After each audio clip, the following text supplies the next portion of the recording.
সিন্ধু নদে বাঁধ দিলে হামলা করবে পাকিস্তান, হুঁশিয়ারি প্রতিরক্ষামন্ত্রীর। বিস্তারিত দেখুন অগ্রযাত্রা ডেস্ক রিপোর্টে।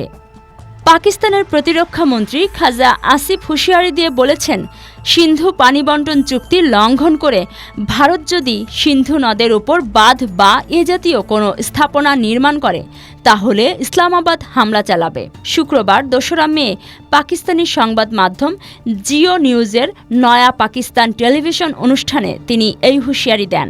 খাজা আসিফ বলেন, শুধু বন্দুকের গুলি বা কামানের গোলা ছুড়লেই আগ্রাসন হয় না, বহুভাবে আগ্রাসন চালানো যায়। যেমন সিন্ধু নদের পানি প্রবাহ বন্ধ করে দেওয়া বা পানি প্রবাহকে ভিন্ন পথে চালিত করাও এক প্রকার আগ্রাসন। এর ফলে ক্ষুধা ও তৃষ্ণার কারণে মৃত্যু হবে লাখ লাখ মানুষের। খাজা আসিফ বলেন, সিন্ধু নদের পানি প্রবাহ আটকাতে যদি তারা বাঁধ বা এই জাতীয় স্থাপনা নির্মাণ করে তাহলে পাকিস্তান সেই স্থাপনা ধ্বংস করবে। তিনি বলেন, তবে আপাতত আমরা আন্তর্জাতিক বিভিন্ন ফোরামে বিষয়টি নিয়ে আলোচনা করছি এবং নিবিড়ভাবে পরিস্থিতি পর্যবেক্ষণ করছি। তিনি আরও বলেন, ভারত সরকার কর্তৃক সিন্ধু পানি বন্টন চুক্তি একতরফাভাবে স্থগিত করার বিষয়ে ইসলামাবাদ সংশ্লিষ্ট অংশীদারদের সঙ্গে যোগাযোগ করবে।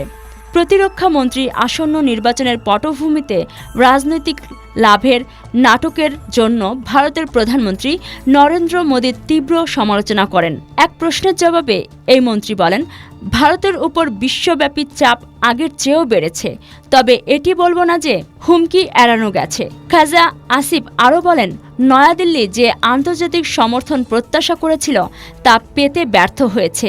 মোদী সরকার তাদের মিথ্যা দাবির সমর্থনে প্রমাণ উপস্থাপন করতে পারেনি।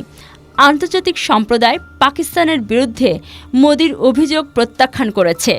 পাকিস্তানের বিরুদ্ধে ভারতের বাগাড়ম্বরপূর্ণ বক্তব্য এবং অভিযোগের কথা উল্লেখ করে তিনি বলেন, ভারত ক্রমাগত উস্কানি দিচ্ছে, তবে আমরা কেবল প্রতিশোধমূলক পদক্ষেপ নেব।